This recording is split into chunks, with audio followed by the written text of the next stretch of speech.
क्या भारत सरकार को ये जानकारी नहीं थी? अगर नहीं थी तो ये बहुत बड़ी विफलता है, भूल है, और अगर थी तो षड्यंत्र का हिस्सा भारत के प्रधानमंत्री खुद हैं।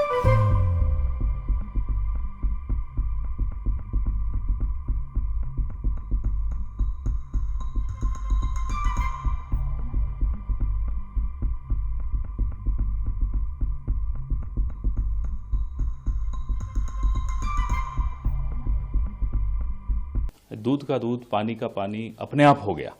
भारत सरकार ने कोई विशेष जांच की तरफ ध्यान नहीं दिया था। हिंडनबर्ग ने ही एक और रिपोर्ट निकाली जिसमें सेबी चीफ माधवी बुच और उनके पति धवल बुच के सारे कारनामे सबके सामने आ गए।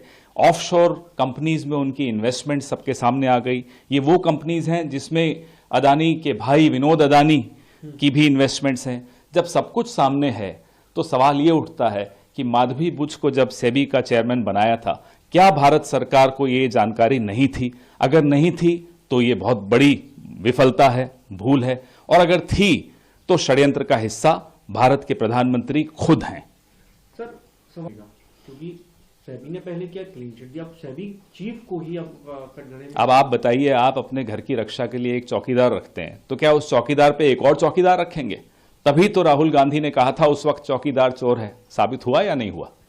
सर क्योंकि जब ये रिपोर्ट आई तो सभी चीफ की तरफ से, उनके हस्बैंड की तरफ से स्पष्टीकरण दिया, कैरेक्टर असैसिनेशन की बात कही उन्होंने। कागज सबके सामने है, उसका जवाब दीजिए।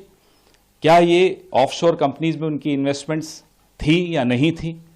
ये तो सबके सामने है ना, हाँ या ना का जवाब है। ये तो हम सेबी चीफ से भी कोई सवाल नहीं पूछ रहे, हम गौतम अदानी से भी कोई सवाल नहीं पूछ रहे, हम देश के प्रधानमंत्री से सवाल पूछ रहे हैं। क्या आपकी सरकार, जो कि बड़ी मुस्तैद मानती है अपने आप को, क्या उसको ये जानकारी थी या नहीं थी? ये जॉइंट पार्लियामेंट्री कमेटी से कम में कुछ नहीं मिलेगा। जेपीसी होनी चाहिए, उसी से इन तमाम सवालों का जवाब मिलेगा।